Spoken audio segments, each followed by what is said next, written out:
fam.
Missing someone.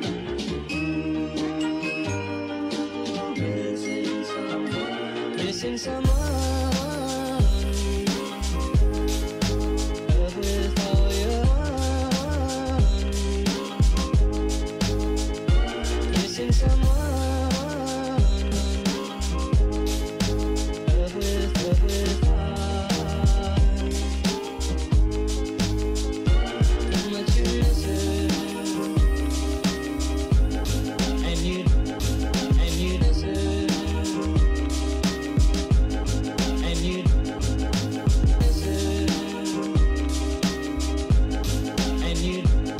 And you deserve. And you did it right from the start.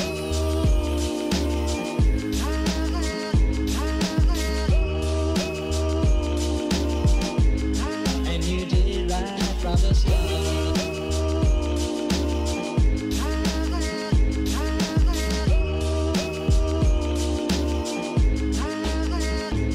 Missing someone is as normal. Missing someone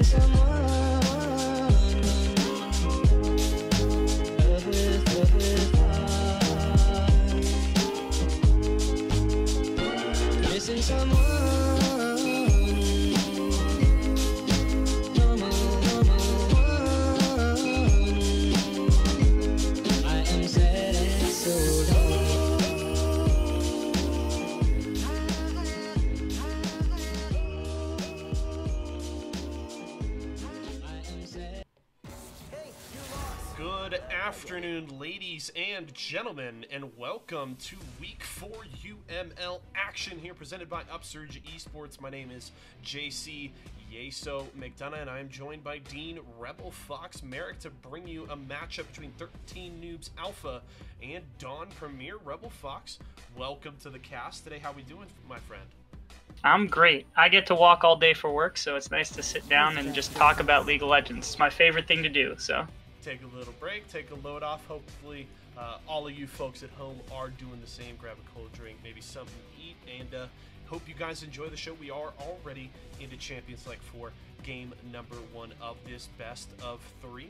Getting our way through the band phase here. Sivir, Silas, Ezreal, and LeBlanc all off the board early, so a little bit of focus to the bottom lane as well as mid, and obviously that flex pick there in the Silas that still maintains a very high priority across pro play, solo queue, and even here in the UML. Yeah, I think that's actually getting a nerf next patch, but until that comes through, he's gonna be in pretty proper standing. You can put him in the top lane or in the mid lane, and he wins most matchups. He's very volatile, or very successful in team fighting and skirmishing. He's just a great all-around champion. Has everything you want. Glad to see him gone in this one.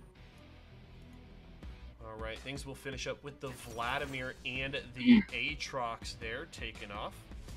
And first pick here, the J4, something that has seen a ton of presence over the last few patches, a lot of prevalence in pro play, great engage, a lot of early pressure as well, can get to the lanes once he has access to the flag and drag combo. So no real surprise we see the J4 here for Linsky, with a response, Renekton Morgana really pick up by Dawn.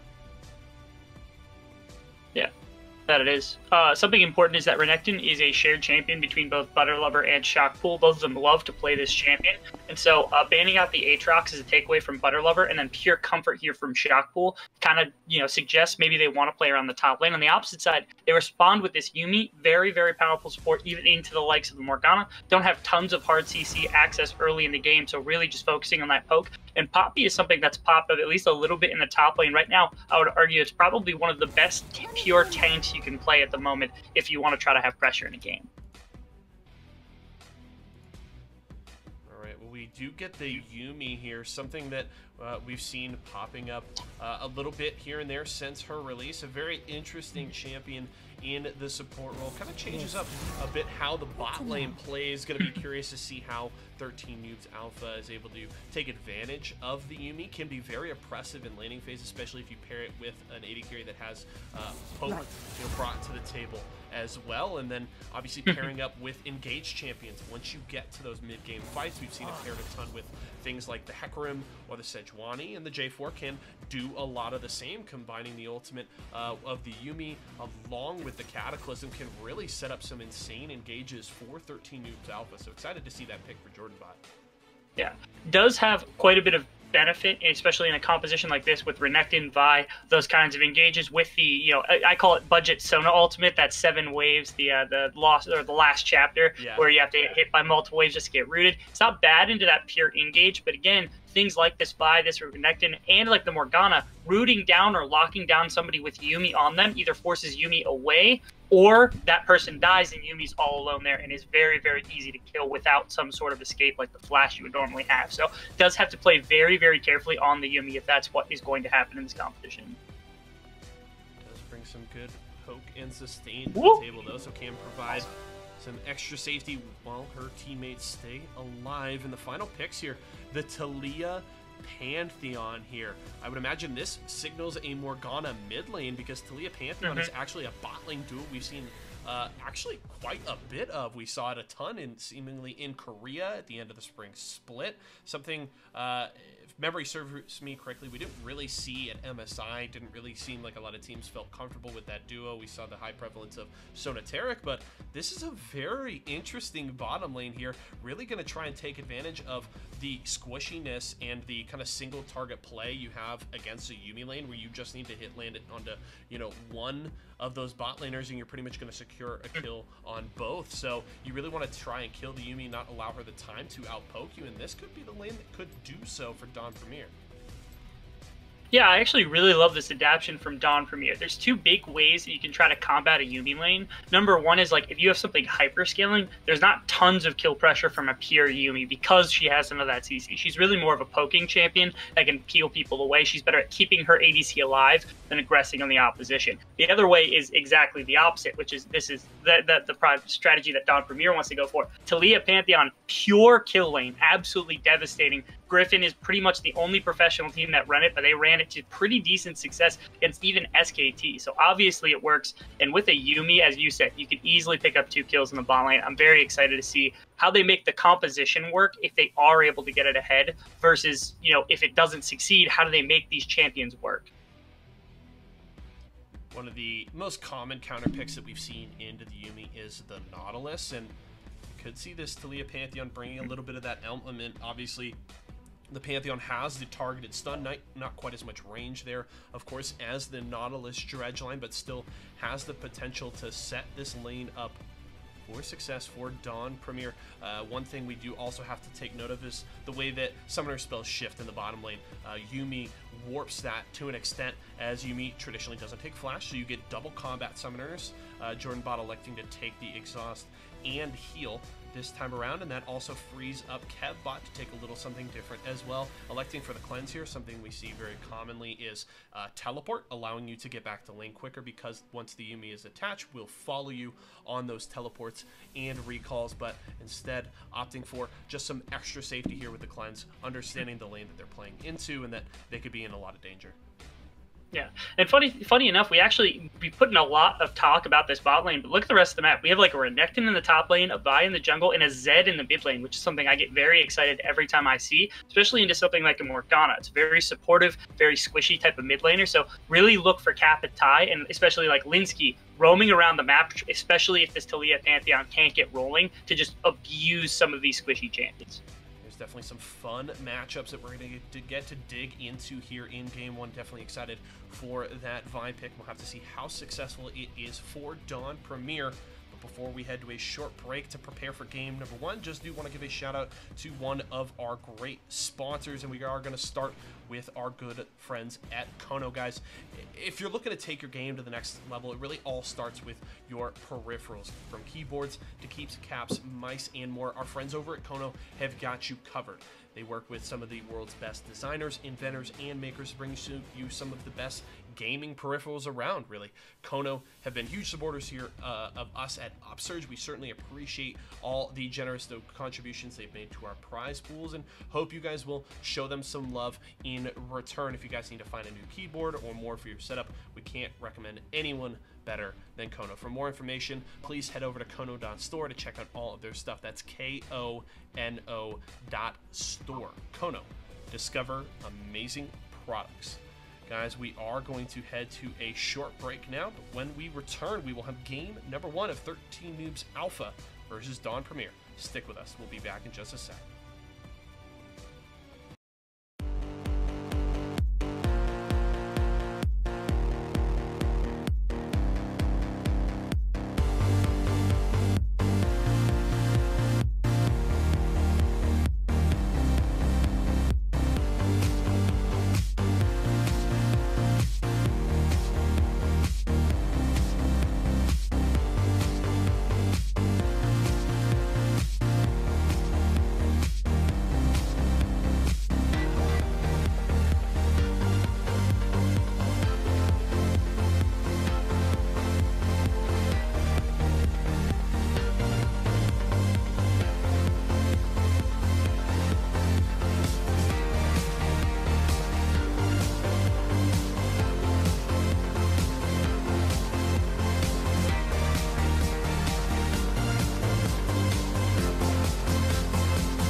All right, ladies and gentlemen, we are back and on to the Rift for game number 1 between 13Noobz Alpha and Dawn Premier. Both teams coming out onto the map.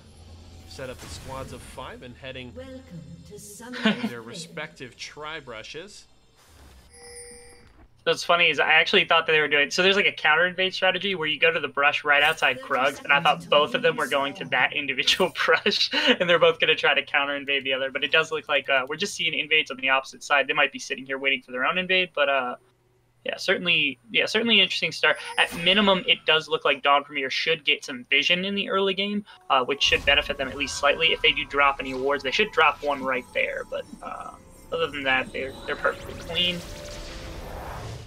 Doesn't actually look like they dropped a ward either. There's no real vision advantage gained from this yet. Now we're starting to get some. Babylon does put down that late ward, does get vision on the Wolves, so they should be perfectly fine. Both teams, not much gain, not much loss, just a little bit of protection here in the early game. And it appears we'll get both junglers starting on their respective red buffs here. Yeah, not a big shock. Again, right now, meta is basically take your entire red side and ignore the blue side except for your blue buff, because it's just so much experience and so much gold in these AoE camps, especially champions like the Vi and the Jarvan who clear them so fast. Just so easy for them to get all of this golden experience funneled in and then still get ganks off. So really important for them to do that. Again, we'll probably see both of them do basically the same amount here. They have information, though. They saw him not only pass his Raptors, but they'll see him on the Wolves as well. They have perfect information on where Linsky is at the moment, so manipulation could look to gank towards the bottom side of the map, knowing that Linsky won't be there. Again, couple minutes here. Pantheon, Thalia, level 2, level 3 area alongside the Vi. It's going to be very, very difficult for KevBot and JordanBot to try to respond to that. Vi now heads down towards the bottom side. Not a big push coming out from Kev and Jordan early this lane. Kind of holding at the midpoint, so hopefully if Pantheon starts the push, Jordan and Kev could be safe, although we'll see a lane gank from the Vi. They are going to trade back some solid damage from the Kaisa and Yuumi pair onto Cinderay, and there's going to be the damage, the knockback. Kev going to get the heals as well as a shield from the Yuumi, and Shippy will take a little damage traded back from the Q of the Yuumi there, so neither bot lane shying away from the trading here in the early game. Yeah, but do remember, that was a level 2 Thalia and a level 2 Pantheon all-in. Level 3, the damage is going to basically double from the abilities that they just used. They have massive push pressure here. JordanBot trying to get some of these shields, trying to get some of the heals. The one benefit is no Ignite on Shifty, so they don't have the healing reduction, but still, it might not be enough once they hit that level 3 mark. Push going for Babolat on this Morgana early, but Kapitai holding his own, keeping CS fairly even. Butterlover trading there with Shackle. He will eat a shot from the tower. Isn't going to feel too good for the proc, but the Renekton doing pretty well, being his lane bully self with that 9 CS lead so far, but we'll have to see if Linsky decides to go top side. It's awesome here. There's no early wards, so at least going to be able to get in behind, and that's some action top side. Butterlover going to get some damage down. Shockpool maybe wants to turn around, but Linsky has arrived. He's going to try and trade back, flash away from Butterlover there. Shockpool going low. Linsky will finish it off. That is first blood for 13Noobz Alpha. Yeah, not perfect by Linsky or Butterlover. They did burn both their flashes during that play, but Linsky was able to flash directly on top of Renekton during the EQ to still get the knockup and make sure Shockpool couldn't follow up onto the Poppy. He's very close to getting a trade kill, though. Very, very well played. Gets them the secure kill for the Jarvan, I believe it was. That's good first blood, and that's fantastic job taking that off the board for the Renekton. Shifty and Cinderay there getting a good push onto that tier 1 bottom lane, securing, I believe, is that just short of a second plate? I can't tell, it's so small. I believe they got 2 plates there in the bottom lane, so a good push, having forced KevBot to back. Very, very close. I mean, that's a kill's worth of gold there for the Dawn Premier bottom lane, so they're going to feel very good going back with that. As they return to lane, that will be the Frostfang upgrade. Not even to mention that this Pantheon has more CS than the Kaisa alongside the Thalia still stacked. So they have double support item alongside more CS, means they have a ton of gold in their pockets right now. This game is, again, one mana crystal is not going to help out this Kai'Sa this early. She needs to get some damage or some protection under her belt so that they don't just keep running over her in this laning phase with the combo that they have. Bot able to step away from Cinderace there, trying to avoid the damage as Shifty was ready to go in with the stun. Eyes looking gank up here. She gets spotted out pretty quickly there. Yeah, Butterlover could be in trouble here. They're going to trade aggressively. Shockpool is going to get the stun. That's going to be the charge in from the buy. Butterlover has no flash thanks to the skirmish top lane earlier. And that will be manipulation, grabbing the first kill for Dawn Premier. A good response there from manipulation. He knew that there was no flash, as you said, from the skirmish a little bit earlier. And while the vision was there momentarily, he waited out that last ward in the river brush. Renekton baited that play perfectly. Easy elimination there. No flash even necessary for manipulation. So when he has level 6, he can easily flash engage onto another target, especially maybe look to this bot lane. Clear down there now. Absolutely find his way down. Linsky going to get spotted on that control ward, but we'll be able to clear that one out. Ocean Drake is live here, and it'll be interesting to see if either of these junglers try to prioritize that objective, as Kapitai goes in with the ultimate. Babolat going to take some damage and earn a bit from the ignite, but not enough kill pressure yet from the Zed, with Babolat sitting at full health at the start of that 1v1, but it will at least force the Morgana to play a little bit safer as Butterlover again topside having to deal with a gank from manipulation. Shouldn't be enough damage here. We'll be able to back away. Shifty gonna go in aggressively. Yuumi gonna pop off. Kev gonna get some healing there. Burning for the ignite. The spear will finish it off. Shifty grabs a kill in the bottom lane. Yeah, really well played. Again, strength of the Taliyah Pantheon bot lane. There's so much CC, the response every single time. You get a stun, you immediately get a knockback into the Taliyah mines, and it's so much damage. There's nothing you can do, even if you are this Yuumi. Heal, exhaust, and 2 stacks of ease burnt during that entire exchange, and it wasn't enough to get through the ignite of Shifty. Very, very well played. This is how the bot lane needs to be going for the side of Dawn Premier. Butterlover continuing to tempt fate, kind of playing chicken there with manipulation in the river as manipulation tried to secure the scuttle earlier there, but Poppy actually able to back away and secure the scuttle crab for herself, and manipulation will go back down to his bot side jungle farm. Butterlover going to take some damage here. It's just the 1v1, and Shockpool feeling pretty good on this Renekton, getting some good damage down. The Poppy very easy to kill, but still able to force Butterlover away from the wave. Of all the tanks that you can play into Renekton, Poppy's one of the best because of the ability to block his dash with your W. Still, as you saw right there, Shockpool, if you get close enough, that W means nothing from the Poppy because you don't have to use you can just auto her over and over again, especially with this phage. So, well built already, has this big lead that you'd expect the Renekton to get. Doesn't necessarily have to translate it into a pure kill. All he really has to do is continue to press this advantage. Oh! He's gonna go for the Dominus here under tower and able to finish the kill there. Butterlover underestimating the damage from the Renekton, and gets punished for it. That will cost Power Plate, and now they engage in the jungle. Kapitai having to deal with manipulation here with the Assault and Battery, trying to escape as the bot lane has roamed down, but he is able to get away from the pressure here, and Jordan Bot able to show up to give him a little bit of sustain. Kapitai will back away, escaping from that 1v3. Some slippery moves there, but he is going to get spotted on the ward, caught by the binding, and Babolat will secure the kill. That's the Soul Shackles onto Linsky. He's going to Catechism back, knowing that he can't get away, and that's going to be a double kill for the Morgana. The bot lane way too late to the party, and it could be trouble. That's the last chapter. We'll get the stun onto the Vi manipulation. Actually taking a lot of damage. Kevbot wants to trade, but not fast enough. Cinderace will grab the kill on Jordan, having to float and scamper for his life. It won't be enough. That's the double kill for the Taliyah, and it will mean an Ocean Drake for Dawn Premier. Yeah, and gave a lot of respect over to Dawn Premier. They had this play set up with some of the vision control in the river. You saw that deep ward there being the reason why Kapitai goes down. He didn't see Babolat manipulation through the brush, no vision to speak of, so he goes down basically for free. And then, of course, his jungler, Linsky, tries to bail him out, goes down as well. And the entire time, Kevbot, Jordbot tried to get in, tried to help him as well, just got caught on the wrong side of the map. That was about as bad a situation as you could get, all off the fact that they didn't have vision control when they tried to invade. 3 pink wards on the bottom side of the map right now for Dawn Premier. You can't fight into that. really starting to flex his muscles in the top lane. Already has a 40 CS lead. Top of the kill and assist in his pocket. Looking for the early Black Cleaver here. Already has the Phage and the Kindle Gem, and the Poppy just sitting on Army Cinder for a little bit of tanky stats here. Just trying to hold this tower as best he can. Look at the stun, but there really is no threat from this Poppy unconnected at this point. Yeah. She has no real armor either. We see Kapitai here teleport forced out as well.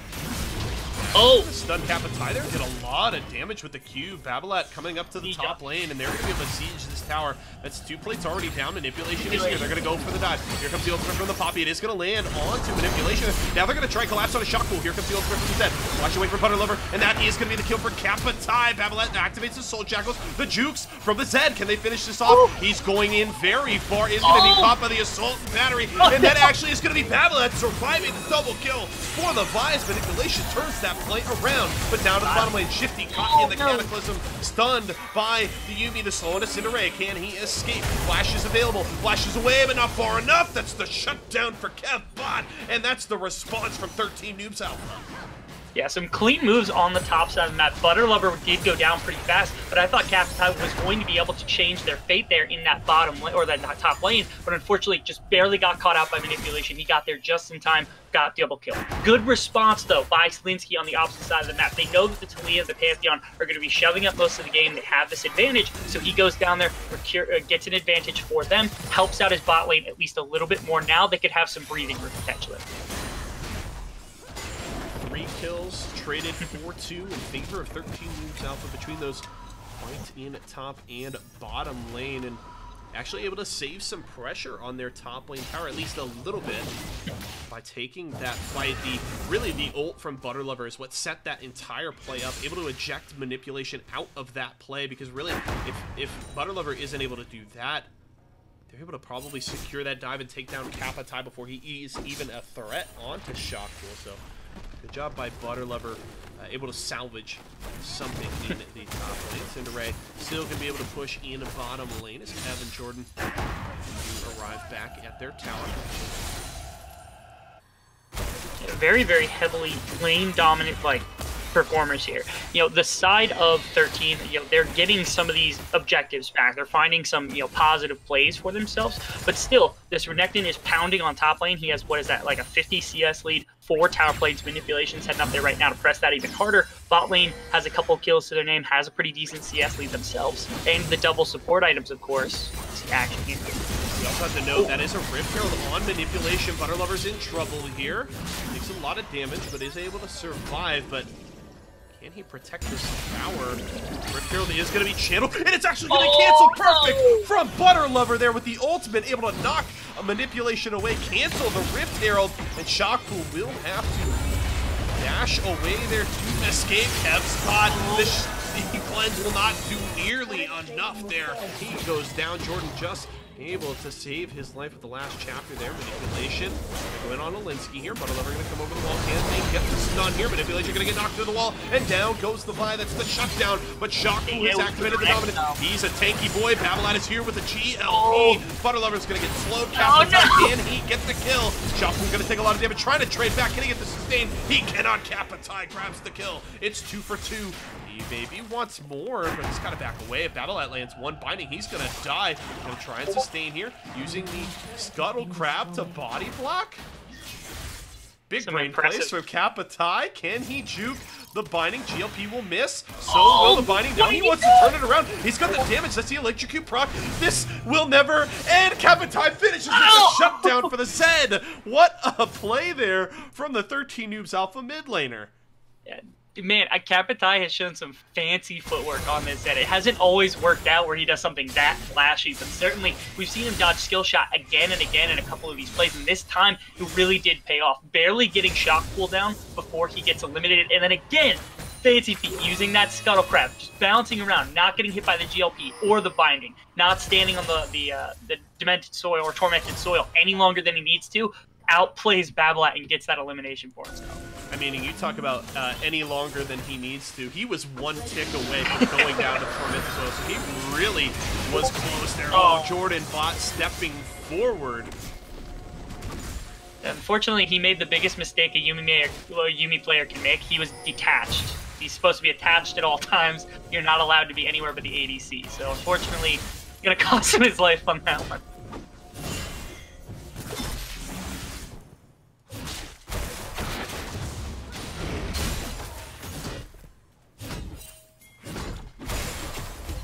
See a little bit of action here in the mid lane as they push up.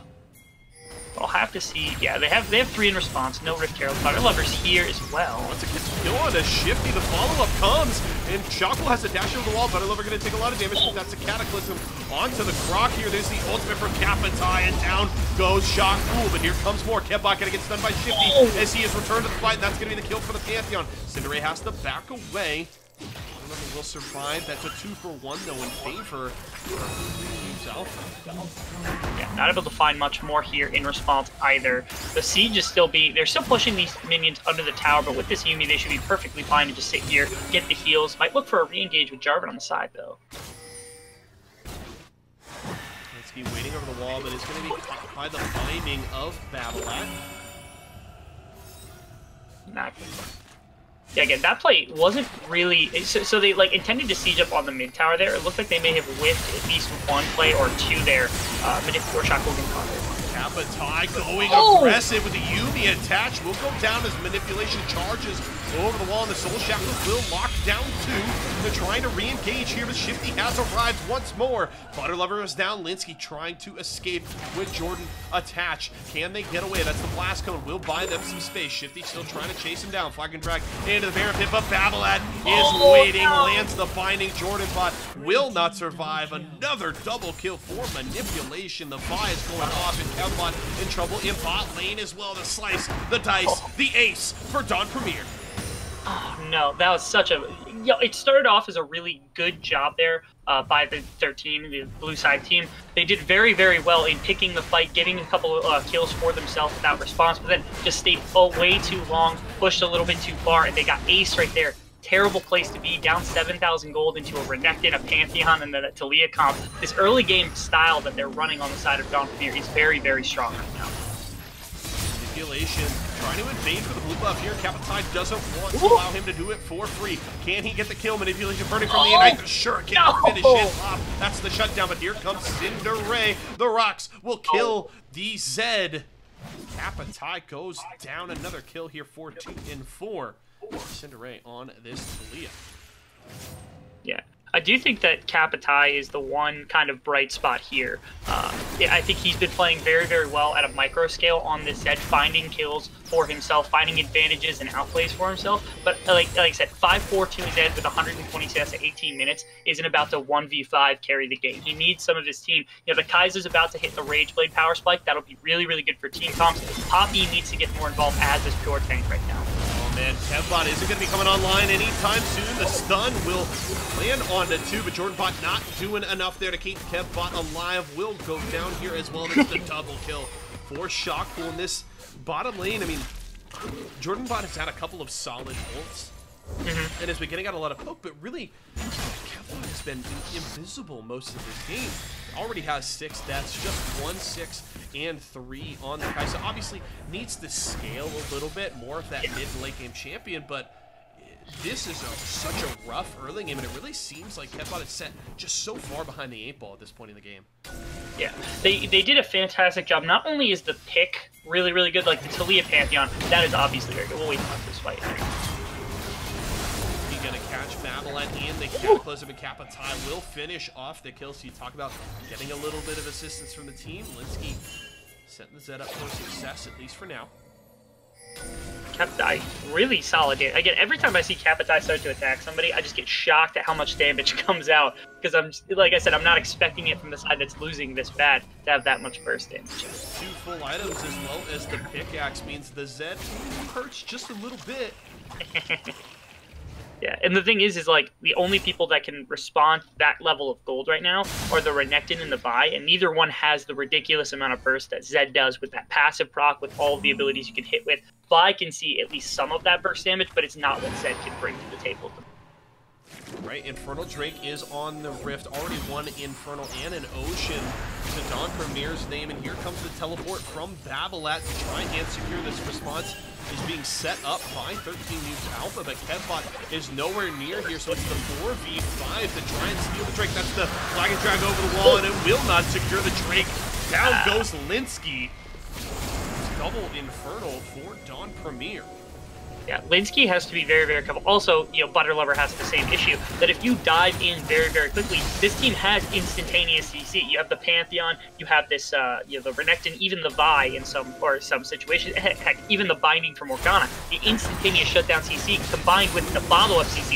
If you're a little bit overextended, you're going to die before your team can follow up. So they really need to coordinate very well when these engages are going to happen. Without Linsky, this Baron might just be easy to take over. It's the Baron bait. In goes Butter Lover, and down goes the Poppy. The ultimate from the Yumi will slow down any further aggression, but that is Spooky Ghost coming to chase down. That's the binding on a Kevbot. He's going to get the assault and battery. The cleanse means absolutely nothing. That's the ultimate from Kapitai. Can he escape? He will not. Cinderay grabs the kill, and that's 3 for Don Premier. Now they're going to turn right back to the Baron. Yeah, and this is, again, the issue that you run into. If you're running against a Yumi composition, even if they are strong, even if they're ahead, it's difficult to deal with hard engage. She has no direct instant CC to peel off champions, so really all you're hoping for is repositioning or defense in the laning phase. They drafted well around that, and so that's why you're seeing them struggle. There is no real disengage for the team other than this Poppy ultimate that you just saw come out, and so if she's not in the fight, not really being a big part of it, they are struggling to find ways to win instant people. He's trying to buy time. They are at least able to force Don Premier off of the Baron. Linsky is going to get the Cataclysm, tries to finish off the kill.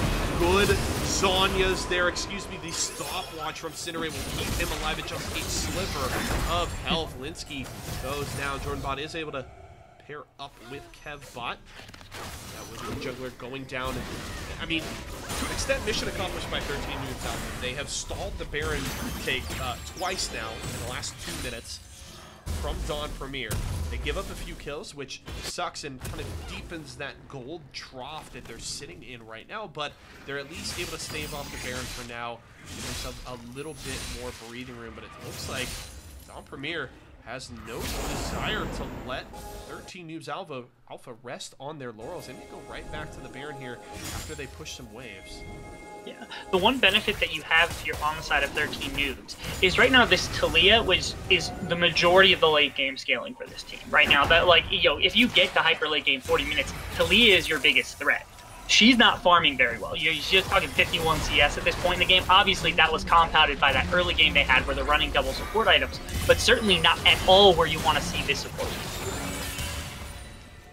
So that's the issue that you run into. Yeah, you run into that issue, like, primarily. It's just that, like, some of the farm, some of this extra stuff you should be doing on most compositions, they're not doing properly right now because they are demolishing. So if they stall again for another 10, 15 minutes, this game could start to look very, very different. It's going to get difficult, though, as towers continue to fall. That's a 5-0 tower lead.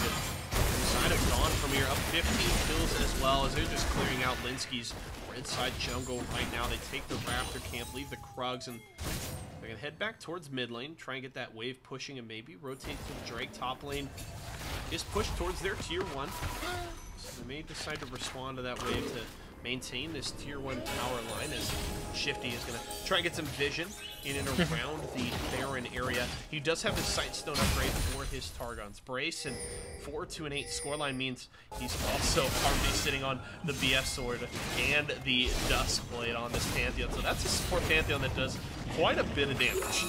Call him a support if you want. That's not what he is. Honestly, right now, at least with this Duskblade, with the BF Sword, he won't be. What I'm assuming he's doing is he'll go Guardian Angel and then start to build into more tank, because he won't still one-shot people in the later stage of the game when you have this Yumi have some of the protection. So you just want to basically be this Aftershock stun bot that can kind of peel off the Zed, kind of stun down some of these more mobile targets, which is a perfect way to play the Pantheon in composition when you get this late in the game.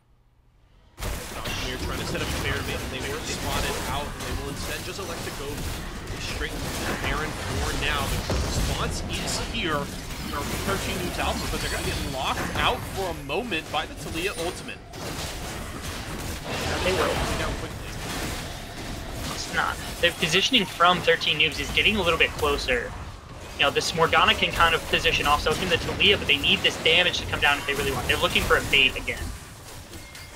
Don Premier not confident enough yet to just turn and burn down the Baron. They're instead going to elect to rotate away from the pit. This is a third Infernal Drake, so triple Infernal. All but secure here. Find Don Premier. It will go down without a contest. 13Noobz Alpha. Just seems like a lot of patience here from Don Premier. They don't want to make a play that allows 13Noobz Alpha back into this game, because really one big fight could turn this around. They know that Kapitai is a threat, and that Kevbot, if they allow, can become a huge threat as well. As you mentioned, with the peel and the heat, not necessarily peel, but the sustain from the Yuumi, as well as the ultimate, Kevbot can become a threat if he can position well in these fights. So I like Don Premier respecting 13Noobz Alpha right now and understanding if we just don't take that bad fight, we still can win this game. We can get this Baron, they're going to start it up once more. Wouldn't shock me to see a contested. As you said, they need to try to find a fight here if you're on the side of 13Noobz, because if they don't ever do it, they're just going to keep getting pressured by this composition that's just way too far ahead, and I don't think they can stall well enough into this composition. So they gotta try to find a fight here, I think. Here's going to be the setup. Linsky is going to get the Cataclysm out of 4, and that's going to be a trade 1-for-1. The Talia is dead. That's the shutdown, but the Zed is dead as well. Zinsky down as well, or Linsky, excuse me. Jordan bot drops Butter Lover as well. It's just Kev alive on the back side of the pit. A 4-4-2, and they're turning and burning on the Baron. Shifty as well, but has the GA available. You may see the snipe here from the Kaisa. Can he get it? Okay, able to force out the GA there. But Kevbot cannot escape from any sort of hard CC. Can he? Something happen here. Shock and manipulation. Put on the Baron. It doesn't help. Now down at 3. It's just the Kaisa. Shifty low. Can he steal it away? No, he will not. That's Baron Dasher for Don Premier. That's such a shame for 13Noobz. Again, that was about as perfect an engage as you could want. You got 3 people inside the Jarvan Cataclysm, then you followed up with like a 3-4 person Yuumi ultimate. That last chapter found quite a bit of people, and they still didn't win the fight. They got the backside. They were able to bring down Cineray with the Zed, and then, you know, you did have Kevbot clean up a couple of people on the backside there, but it just wasn't enough. You're so far behind, even a perfect team fight doesn't go your way.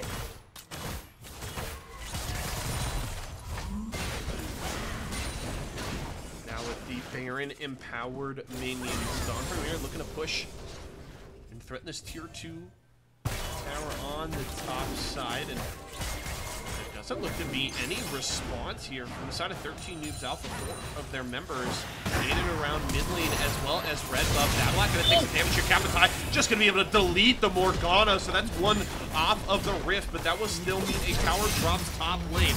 Shockful able to dash in, get the stun on a Butter Lover, but that's still a fairly tanky Poppy backing away. Kevbot here for the assist. The ultimate is going to knock a few away. Damage on Olinsky there. He nearly goes down. Flag and drag out of the Cataclysm. There's the ultimate from the Yuumi. This could be the fight that they need. Down goes one. Shifty just barely escaping, but here comes manipulation. Assault and battery is not available. Trying to get out the damage. Kev is going low, but that's still the shutdown onto the vibe. But here comes the Pantheon. Shifty's fairly low. Can Butter Lover get a kill back here? Has the assistance from Jordan Bot, but it will not be enough. That's the triple kill in the ace for Don Premier as they look to break the base. The issue with this composition for the side of, my apologies, for the side of 13, I'm 13 bad with names. Anyway, yeah. 13 right now, like I said, you're trying to break up this composition on the opposite side. You got the Morgana. That's perfect. Then you need to fight a 5v4. You can't fight in this kind of, you know, aggressive, you know, multi-person, multi-level fight, because again, Renekton is fed, Vi is fed, Talia Pantheon fed. You are going to be dealing with people that are going to win a 1v1 at some point and just start to stack the fight in their favor. You've seen it 2 or 3 times already, and this time Renekton was the one that won this fight for them. Oh, Shifty just barely surviving, but the Shuriken at the last moment will finish off the support. But Kapitai, I mean, when you're this far behind, you typically don't feel too bad about those even 1-for-1 trades. But you're trading your biggest threat in your mid laner for a support. Yes, it's a higher damage, as you mentioned, Pantheon support with quite a bit of burst, but still, you're trading Kapitai for a very low priority target on the other side. Yeah, and that's something that right now.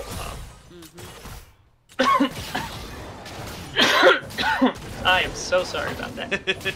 Anyway, so that's something that if you're Dawn Premier, you really do. It, like, even as the winning team, taking 1-for-1 trades isn't necessarily a bad thing. You have a Fed Pantheon that does damage. You have Talia who does damage. The Morgana, the Vi, the Renekton, everyone on your team does damage. Trading 1-for-1 doesn't lose you much from your team fight, aside from a little bit of CC, a little bit of damage from there. But again, if you trade Kai'Sa for Talia, that's a Kai'Sa out of the fight. If you trade Zed for Pantheon, like what just happened, that's your Zed completely out of the fight. The best you can hope for is either Poppy or Yuumi, but even Yuumi has her benefits. Even Poppy has her benefits. You need the pure 5-person team fight where you get 5 versus it's advantageous. That's why taking down the Morgana or finding someone in the side lane is so beneficial for them, but they're not doing that. They're trading 1-for-1, and then their fights are being lost because there are more people that can carry the fight.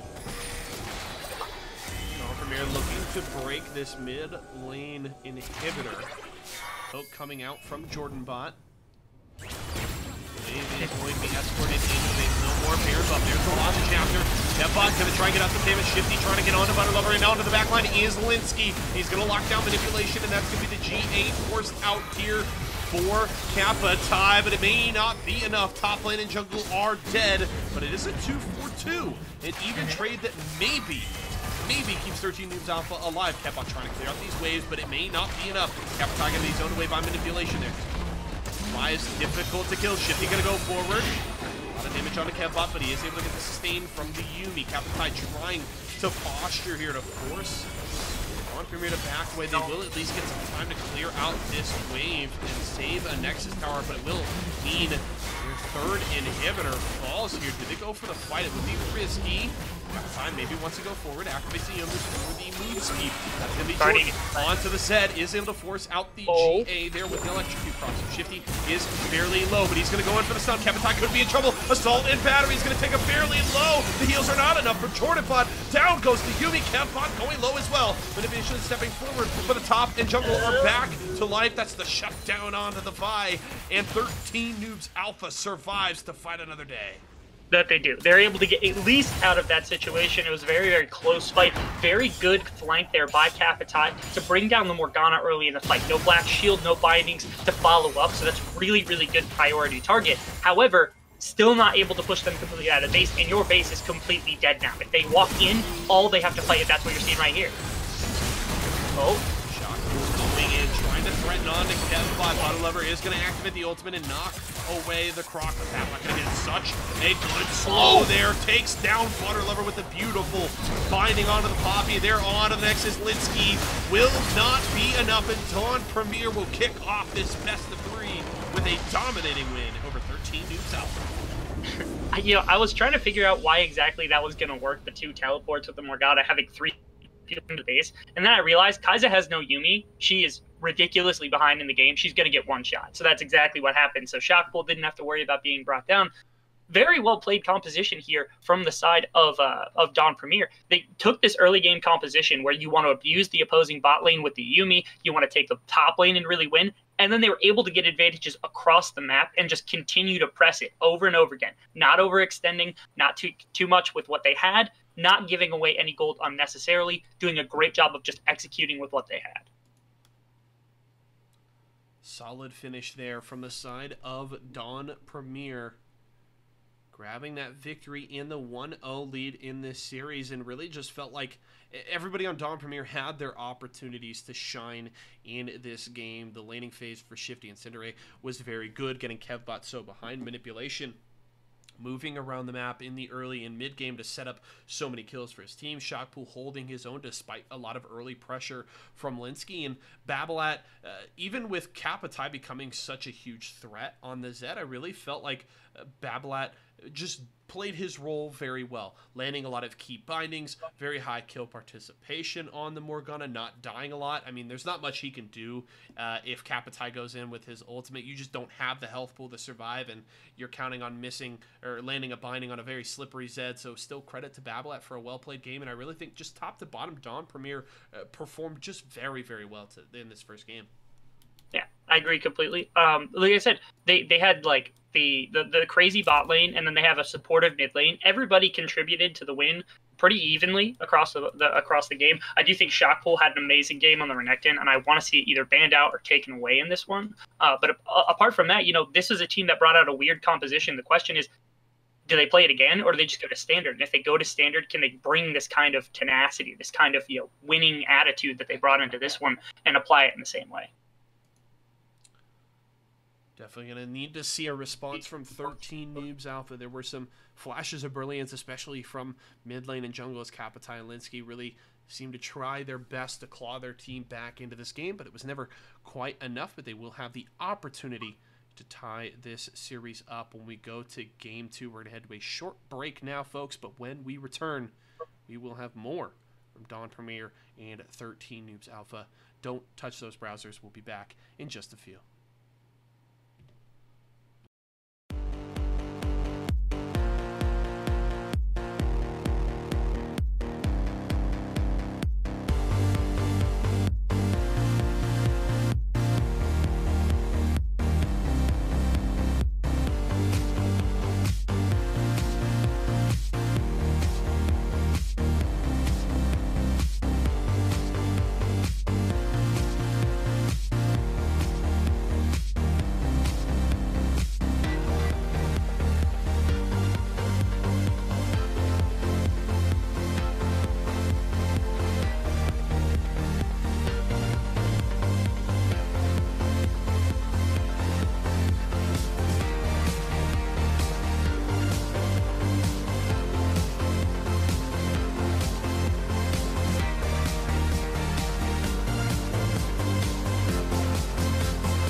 Ladies and gentlemen, welcome back to Game 2 between Dawn Premier and 13Noobz Alpha in the UML. We are in week number 4, and these two teams vying to either put together a win streak or keep one alive, as Dawn Premier has won in their last 2 weeks, and with a solid victory in game number 1, looking to carry that momentum into a 2-0 win, while 13Noobz Alpha are trying to keep their hopes alive in this series and force a deciding game 3. We see teams switching sides, which I will update on our overhead for you. Apologies for that. I am a little rusty on this stuff. Not a worry in the world. Getting back into the swing of things. Everybody knew it was a test for the audience, and the audience failed. So you guys, you got to call them on it next time. Right? Come on, guys. Pick up the slack. Come on, Twitch chat. Get it together, all right? Pay attention. We do have back on the blue side is Dawn Premier, and interestingly enough, it seemed like they dealt with the Yuumi pretty well in game 1, but not wanting to give Jordan Bot another opportunity to play on that champion, seemingly recognizing the potential of the Yuumi if 13Noobz Alpha is able to really get their composition rolling that they weren't quite able to do the last time around, but going to take that one off their board. And Aatrox is the first pick here, and an immediate Poppy response from Butterlover. Really wants to take this champion and top lane into Shock Pool. Seems to feel confident that that's the right pick for the team as the Nautilus comes through as well. And a Sejuani from Manipulation. The Vi is left open, but will elect to switch things up in game 2. Yeah. Little interesting. Again, yeah, the Sylas did get through, and we see it locked in here, but Aatrox, another aggressive pick here for Shockpool. It's a little surprising to me because Butterlover could probably bring something out that could contest, instead opting for some of these more passive tank picks with this Poppy into both these matchups. So really don't want to see him fall into the same pattern that he had last time, where he was getting aggressed on by this early game kind of smash champion. They have Nautilus, they have Jarvan, lots of engage again, this time from the side of 13Noobz, and then Manipulation, this time on the Sejuani. Not something as aggressive as the Vi, not something as carry-oriented as the Vi, but certainly something that can have a lot of pressure. This looks to be a little more standard of a team composition from the side of Dawn Premier. I like the Sylas pick, I like the Aatrox for Shockpool specifically. Right now, their composition's looking very clean. I'm curious to see if we get a Zed ban from the side of Dawn Premier. Kapitai was very, very scary despite the deficit that his team was in, and it is available. We could see him run it back. Obviously, a different matchup into something like the Sylas or the Aatrox, as both of those picks are going to be a little more difficult to take down. So maybe confidence from the side of Dawn Premier that either it won't be picked or that they have what they need to deal with that selection, but we will find out as the Tristana, the final ban there. Heavy focus as 480 carries banned into that second ban phase, so really pinching the pools of Cinderace and Kev. Bot is Gragas. That they do. Ooh, okay, so that's probably Jarvan top, unless it's just Gragas support. Is that a mid? It could be Gragas, but they've got a. Is that a mid lane Gragas? I feel like that's a mid lane Gragas because you've got the Nautilus. That would be incredible too. But then what goes bot lane? Oh, it could be not bot lane Nautilus. So then they're waiting to pick their bot lane. Man, this is a spicy. What are these drafts? I'm all in on this. Zaya and Alistar locked in by the side of Dawn Premier, but who cares about their side of the draft? We're just looking over on the right side. Oh my gosh, this is a Gragas mid. You're kidding. The Vayne lock-in for 13Noobz Alpha. We're going to see them shift around the picks here, but if I had to say, it's Poppy top, Nautilus in support, and the J4 in the jungle, which would leave the Gragas for Kapitai in mid lane to play into Babolat's Sylas. Oh, could be spicy. Come on, swap. Do it. What do you think about a J4 mid into the Sylas? That would be interesting. I know we saw a solo lane, a top lane J4 over the weekend in the LCS, if memory serves me correctly, so it can go to a solo lane, but Kapitai taking it in mid? Yeah, most likely, I would assume. What to see if that's what they want to trade around to. They've got time. Sorry, I'm a little bit lagged behind for some reason. I just can't see everything that's exactly where it's at. I'm seeing Gragas in the jungle and then Jarvan in the mid lane as well. Yeah, that's what I'm seeing as well. That's why I'm like, yes.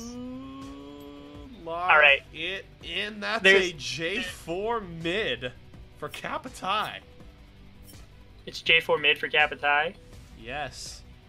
That's what I like to see. Linsky taking McGragus, who got some buffs patch ago, or just on 9/11, which has brought him back. We see kind of both builds from him. Can go the Runic Echoes and a little more damage heavy, bring out some burst, but also can still go just the standard Cinder Hulk pickup, be tanky, just be that CC bot with the body slam flash as well as his ultimate. So some options for Linsky there with already a fairly good frontline setup with the Poppy and the Nautilus as well as a J4, which I imagine will go a little more of an assassin kind of burst build, but an interesting composition to say the least from 13Noobz Alpha.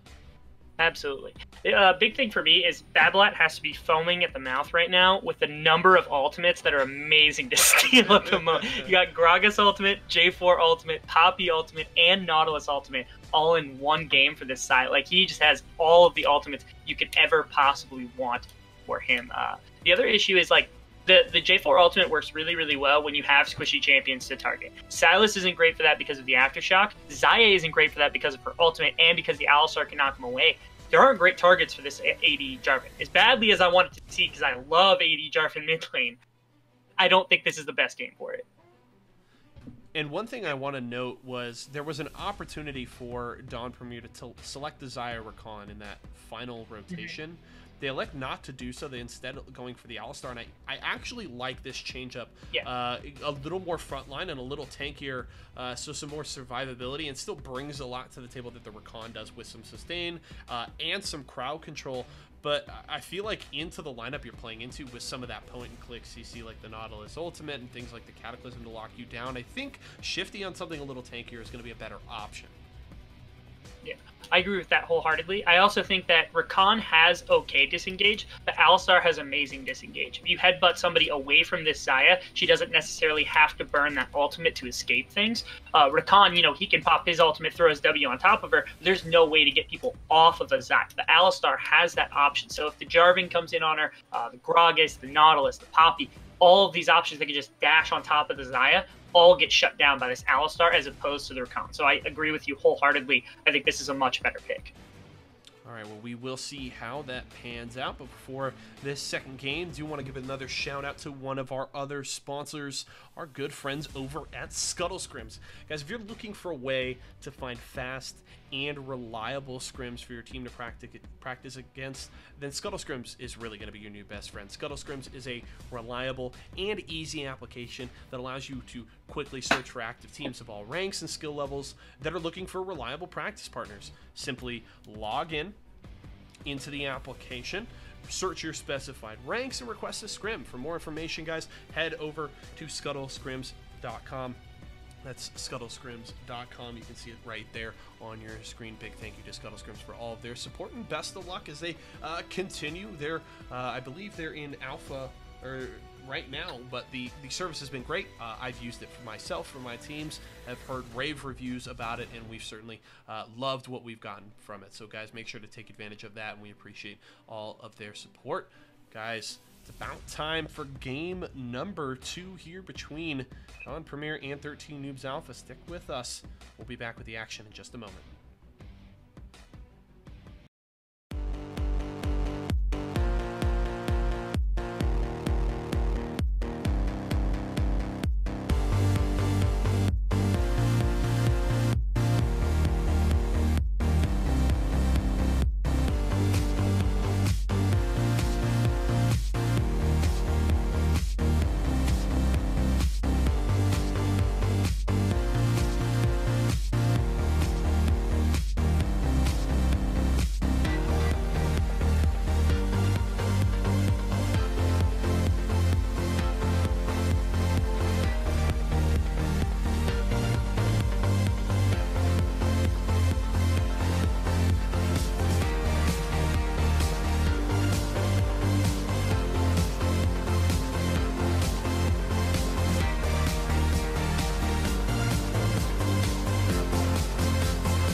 Don't do that.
Alright, ladies and gentlemen, welcome back. We're on to the Rift for game number 2 between Dawn Premier and 13Noobz Alpha, as Noobz looking for maybe a little bit of level 1 action here as Cinderay may get caught here. Jordanbot with the flash, dredge line there, and Cinderay in trouble, gonna get stunned against the wall, and first blood goes to Linsky's Gragas.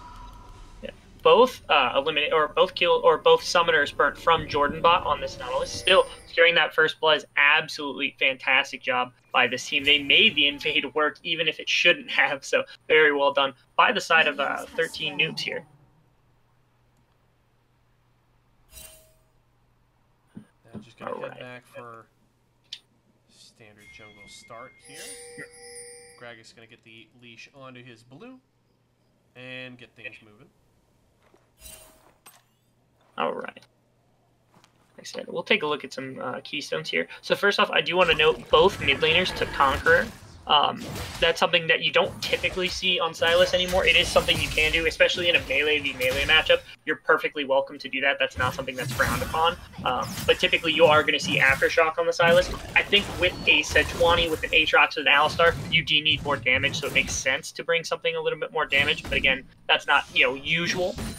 The Conqueror on the Jarvan, usually you take that on like tank Jarvan because you want a little bit more damage and dueling power early. You don't typically take it on a burst Jarvan. You usually want that Electrocute. I run Hail of Blades because I'm a dummy. Or you can do Dark Harvest, something like that, just to try to give your Jarvan a little bit more punch when he does drive that burst. Aftershock also works on like an Assassin Jarvan because you can be that sustain mage, kind of something like a Lissandra used to be. So a little bit interesting to see both of them run this Conqueror route. Oh, action everywhere. Yeah, action in bot and mid lane. A lot of damage here onto Jordanbot on the Nautilus. He's trying to get away. The Ignite is ticking. The heal forced out from Kevbot.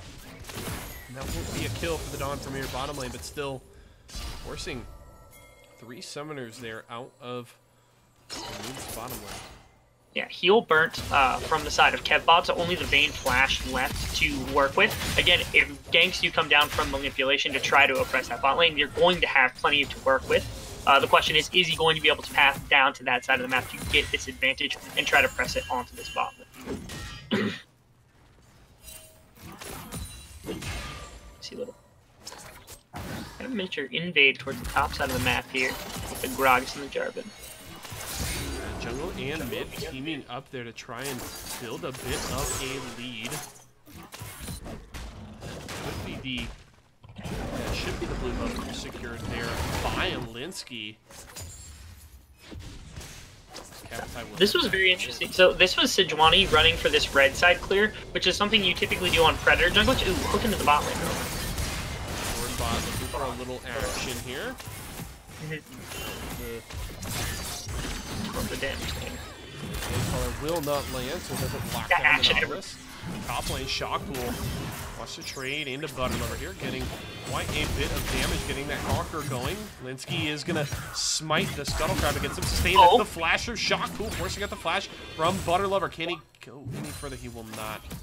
He's in the backwood, getting the Poppy down to 100 health. Another great trade for the Aatrox. Yeah. Aatrox doesn't have any health potions left right now, so he's basically running on the sustain that he has in the Doran's Blade and his kit. This Poppy has a full corrupting potion to deal with, but certainly, again, Shock Pool showing his really good. Jordan bot's in trouble, no flash available, and Cinderay gonna get the kill there. In the bottom lane, Linsky now getting onto manipulation. The mid laners are moving their way down as well as Linsky. He needs to back away. Butterlover hasn't backed yet. Still up in the top lane. Gonna take a lot of damage here. Butterlover, I don't know if that was worth it. Damage back on the shock pool, but Butterlover really walking a fine line in the top lane. It's Battleat. Wants to trade into the J4. Manipulation has arrived. That's gonna be the slow. Butterlover, he's gonna get the shield. Oh. Something with the Q, the charge in. Oh, shock pool will get the kill. And Capitize in trouble in mid lane. Battleat grabs the solo kill, and Linsky not there soon enough. Yeah, responses on both sides. Well done by Shockpool. He was able to get that solo kill onto Butterlover. Little bit of over-aggression. Going for that shield 2 times, taking bad trades. Ooh, Orchestra evade. Oh, Kevbot's in trouble. Forced the flash away, and the Connect onto Shifty, but the stun onto Jordan bot Cinderay.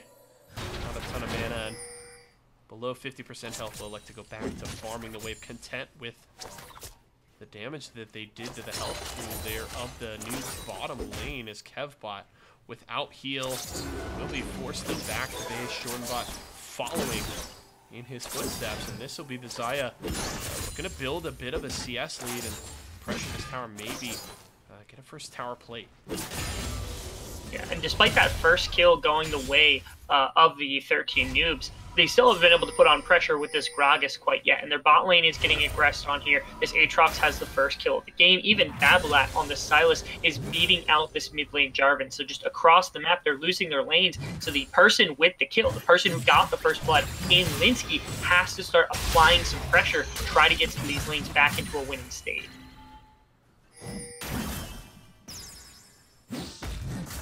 Shockpool now pushing forward, doubling up in CS on Butterlover right now, who has struggled in the laning phase now in both games. It doesn't help that he's had to play into a Renekton as well as an Aatrox, which are no slouches in the laning phase, but really just struggling, and it seems to not be respecting the threat from these picks. As was playing way too far forward, trying to go for a kill, and really cost him there. Battleat going back in to try and aggress onto Kappa Tai. Like I said, it's very interesting to me that they drafted this Poppy twice in a row, and they drafted, what was it, Zed for Kappa Tai, and now they're drafting Jarvan. And neither time, in neither game did he really smash, or at least not yet in this game, is he smashing right now. Oh, okay. Alright. An interesting ignite from Kappa Tai there. Butterlover gonna take some damage here. Get knocked up by the Aatrox. Taking a lot of damage. That's gonna be the ultimate from Shockpool. He is knocked up by the hammer from the Poppy. Can he finish it off? He won't. Butterlover actually able to defend the dive and gets the kill on Shockpool.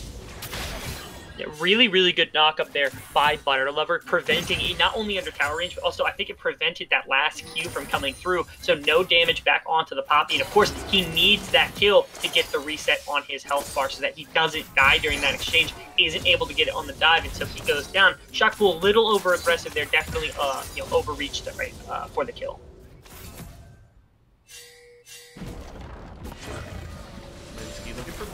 bit of an invade here. One thing we have to note, we noted the build options for Linsky, and it appears he may be going for the Runic Echoes. Yeah. No Bomby Cinder, so we're going to see a little more damage from the Gragas, at least in the early game. Can still elect to go for a tankier build later and just take the Runic Echoes for a little more burst damage in these early to mid-game trades. But we're going to get knocked back and take a little more damage there from Chalkpool. No stun from the Poppy, and the Aatrox will continue to trade. Very interesting. Again, as you said, I do think that it will be the Runic Echoes for the Gragas. That tends to be pretty common these days. You know, for basically the entire better part of the last season or two, it's been Runic Echoes Gragas. We will see a fight up towards the top side, at least what looked like what could have been one. Nothing to speak of quite yet. Yeah, manipulation, clearing or attempting to clear out Control Ward in the Tri-Brush there, but recognizing the collapse that was coming from Linsky, and Butterliver lets the back away to the safety and waiting arms of Shop. Aatrox will go back to clearing his jungle as his blue buff is now available. The push for Cinderay and Shifty is looking good right now, though the Vayne, despite having been forced to take some rough backs here in the early game, holding on in the CS department, actually leading by a few, and that's going to be the Dredge line in big trouble here for Cinderay. That's going to be the Featherstorm coming out. He is able to get the Blade Caller and lock down Kevbot. Shifty trying to get some damage here on the Alistar, doing some work with the Ignite. Kevbot fairly low here and has to tumble away. Can Shifty escape? Uh-oh. Cinderay cannot. That's the Dredge line in the kill for Jordanbot. Shifty is not going to be able to get away. Kevbot, the flash, the tumble. Can he get it? He cannot. Shifty will be able to escape to his tower and just survive. Man, okay, so Cinderay got hit with that first hook, which I think... Oh, we're going to wait here. Ooh, big trouble in mid lane. Kapitai is taken down by Battlead there. His manipulation with the good timing on the Glacial Prison. Yeah, really good gank timing there by manipulation. Found that perfect, ultimate onto him. Kapitai just feeling the pressure of this Silas pick, why it is so aggressive. Again, I want to come back to that bot lane fight. 2 different times, Cinderay, he was just overextended, got hooked by the Nautilus. The first time I thought Shifty had an angle that he could have at least headbutted the Nautilus away before the Ignite and the rest of the combo goes down. Also, Cinderay waited a very long time to pop his ultimate. I think he wasn't expecting a full all-in to start with. Then came back into the fight after he had gotten out, got rehooked, and got killed by Jordanbot, unfortunately, on the end of that play. So a little bit of bad luck there from Cinderay, but certainly that was a lane that they had a small advantage in, had push pressure in. They just gave quite a bit of that up. As you said, Kevbot farming very well, now has 2 assists, certainly doesn't have the pressure on him like he did just a minute ago.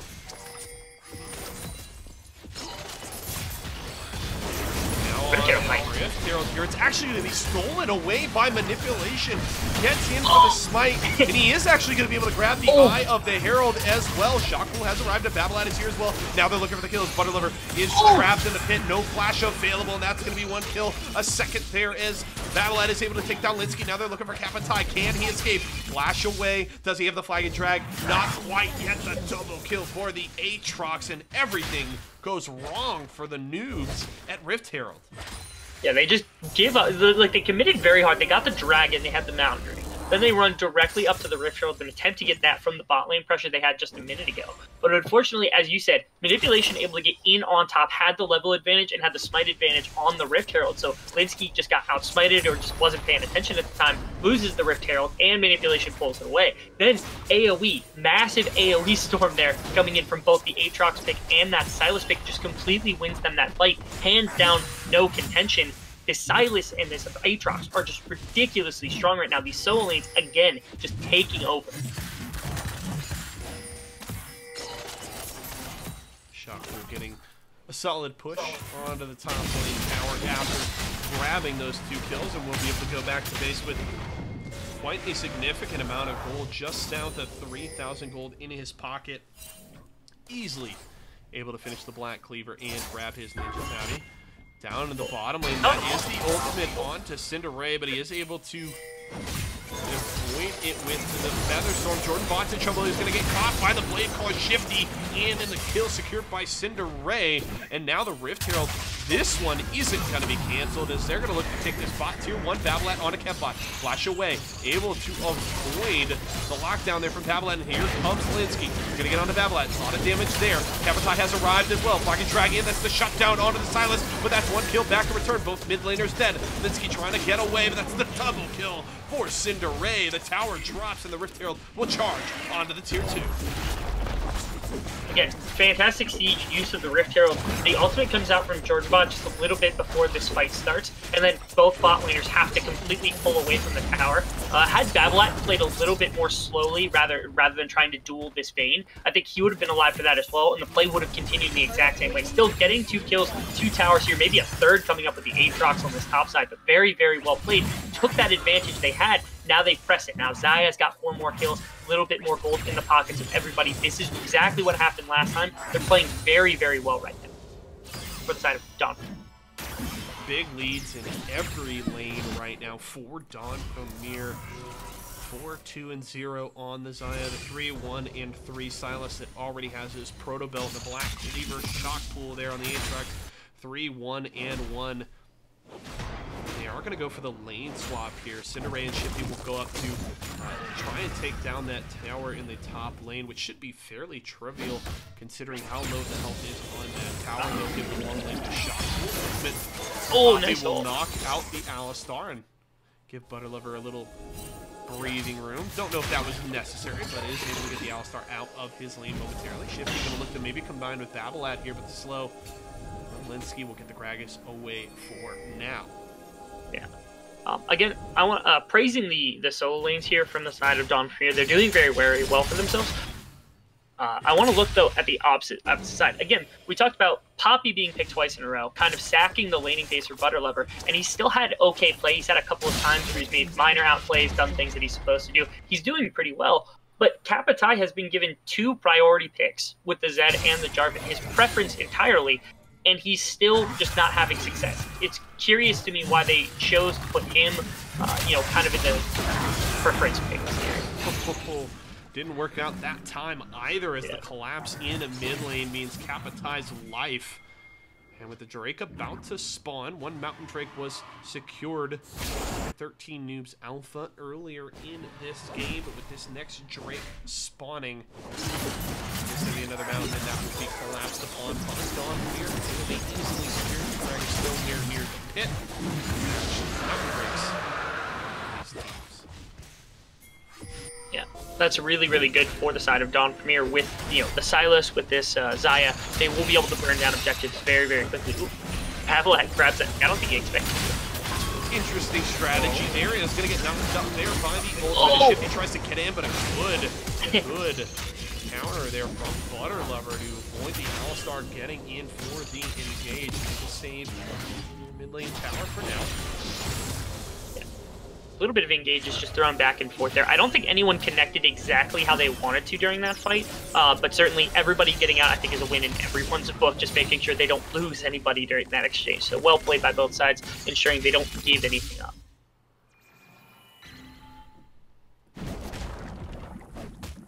Now in the mid lane, Kapitai, along with Butterlover, just trying to hold on and keep his power up. We're going to go aggressive here on the Babolat. He is able to dash out of the Cataclysm and maybe try to turn this around. He's going to get into Kapitai. Can he lock this down? This is done from the Poppy. The flash away. The ultimate from Babolat there. And Linsky going to be able to sneak in and grab that kill. And even escape with his life as Cinderay and Shifty can't lock him down. But here comes the Aatrox. Big trouble for Kapitai. The ultimate from the Poppy will knock 2 back. That does not save Kapitai's life. Here comes Don Premier. They're looking for their final tier 1 tower in mid lane. The defense will come out here from 13Noobz Alpha. That is the dredge line on to Cinderay. But the stopwatch is activated. Shifty will be able to get the kill on Linsky. Now they're going to lock down the Nautilus. Another kill there, the double for the Zaya. Vayne will be able to get away, maybe turning around for a kill, going for Cinderay. They're able to get 1, but most likely will go down here as well. Manipulation is the next target. Can Kevbot get away? That's the heal, but not enough, as Shaq takes down the Vayne. Yeah, it started off with a trade between, you know, like 1 and 1 there. And then the fight got taken there by the side of 13 Alpha, which shocked me because, again, they're not in a great place in terms of gold value right now. They didn't have a fantastic engagement, so they just kind of lost the fight because they just don't have the damage, don't have the gold to do anything. Vayne, Kevbot, on the backside of that fight did very, very well. If he had Rage Blade, that could have been a very different fight. He's going to find... Oh, not even going to find manipulation here. Oh, never mind. Capitide flashes into the kill. Don't know if that one's going to be worth because he's going to lose his life regardless.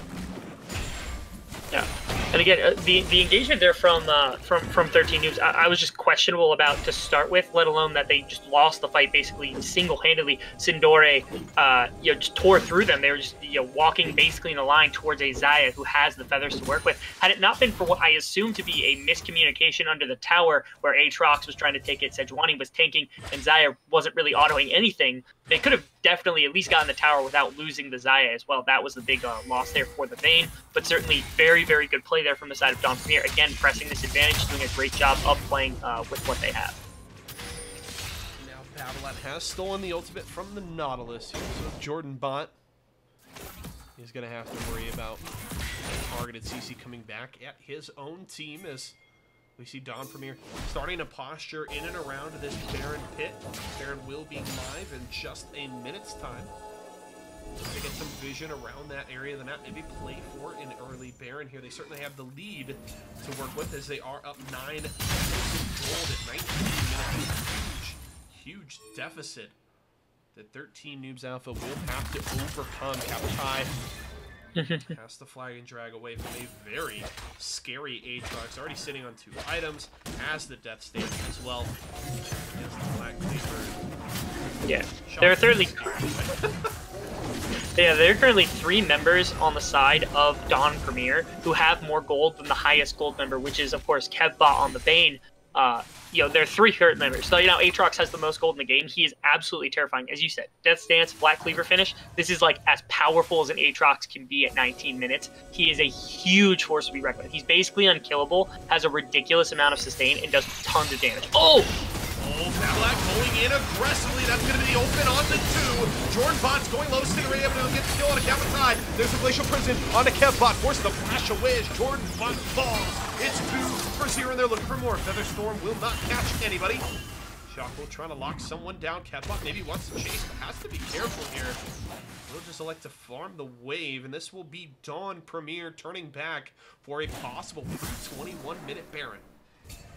Yeah, very, very good setup right there. Again, a blind engage from Babylon. Finds the chain and the abduct, basically completely blind without having any knowledge of where the opposing team is. Gets into 2 people, uses that stolen Nautilus ult, gets a good engage. Funniest part about it is he was very low health. Like, he was sitting, I think he was sitting like 300 health, 200 health, somewhere in the area that he definitely could have been killed. And then Linsky ulted him out like the peach that he is, just making sure that that Silas was safe and sound after the fight had gone through. So, again, a little bit of miscommunication there. The fight could have gone worse for the side of 13Noobz, but losing this Baron to a team that's already ahead is a terrifying prospect. Now you have to worry about, you know, you have multiple engaged champions and things like this Nautilus, like this Jarvan, like this Gragas, that you have to engage in a team that's way stronger than you. So you have to find perfect engagements in order to get anything done right now.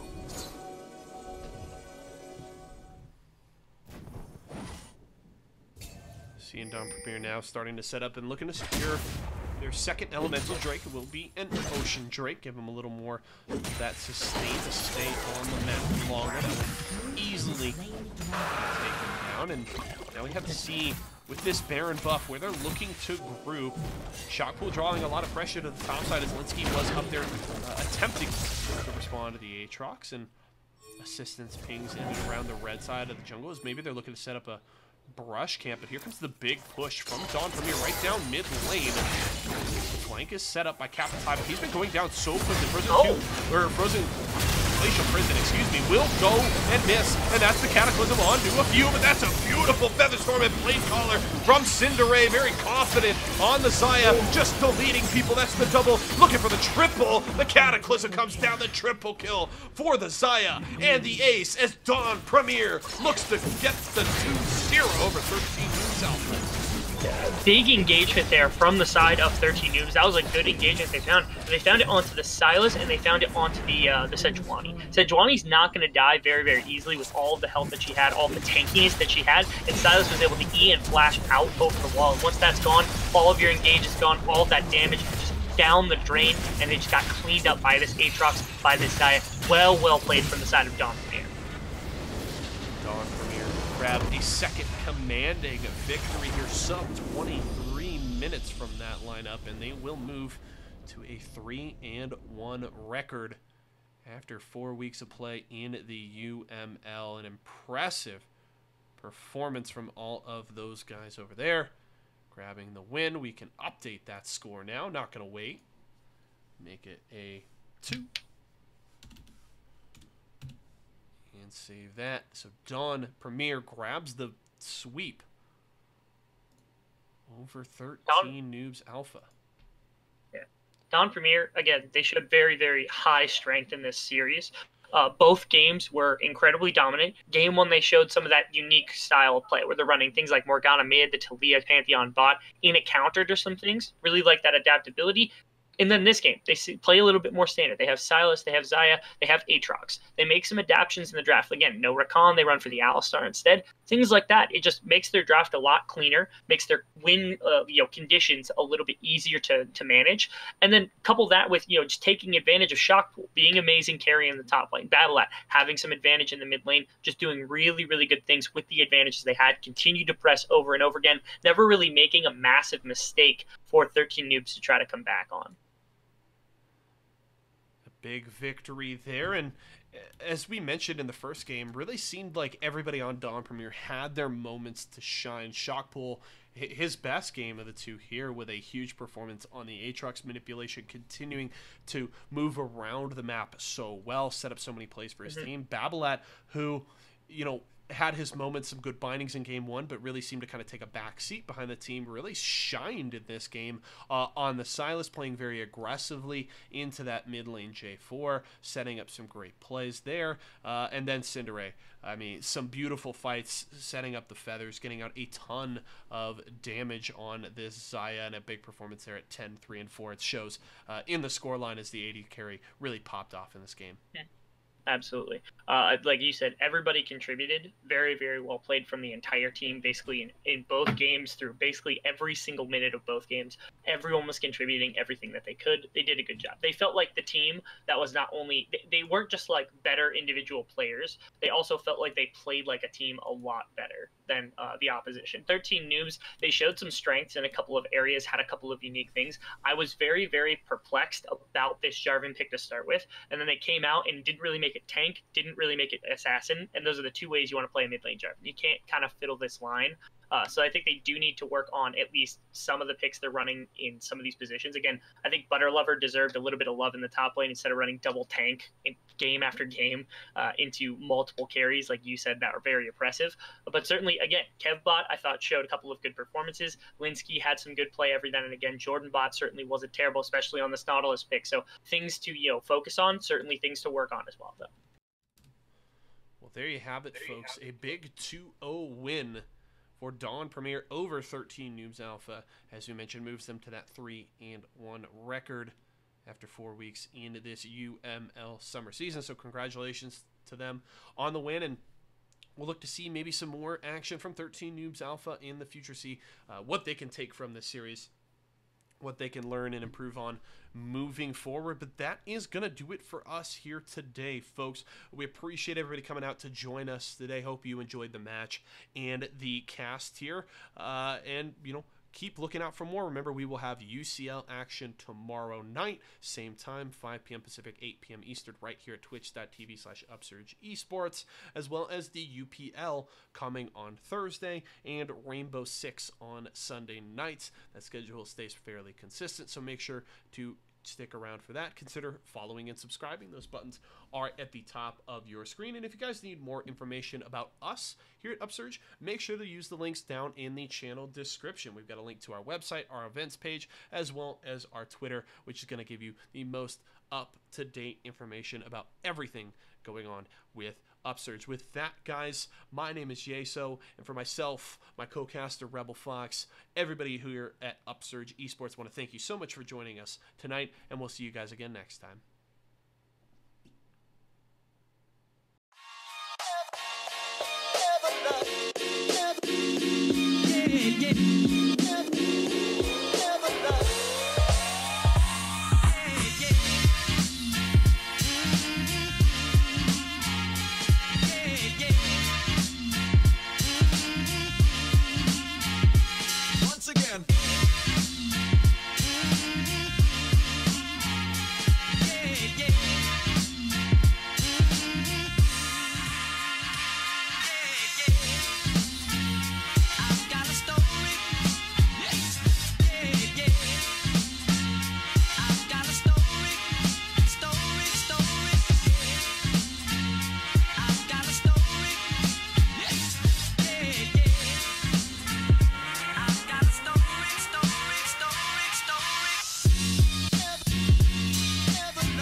Once again.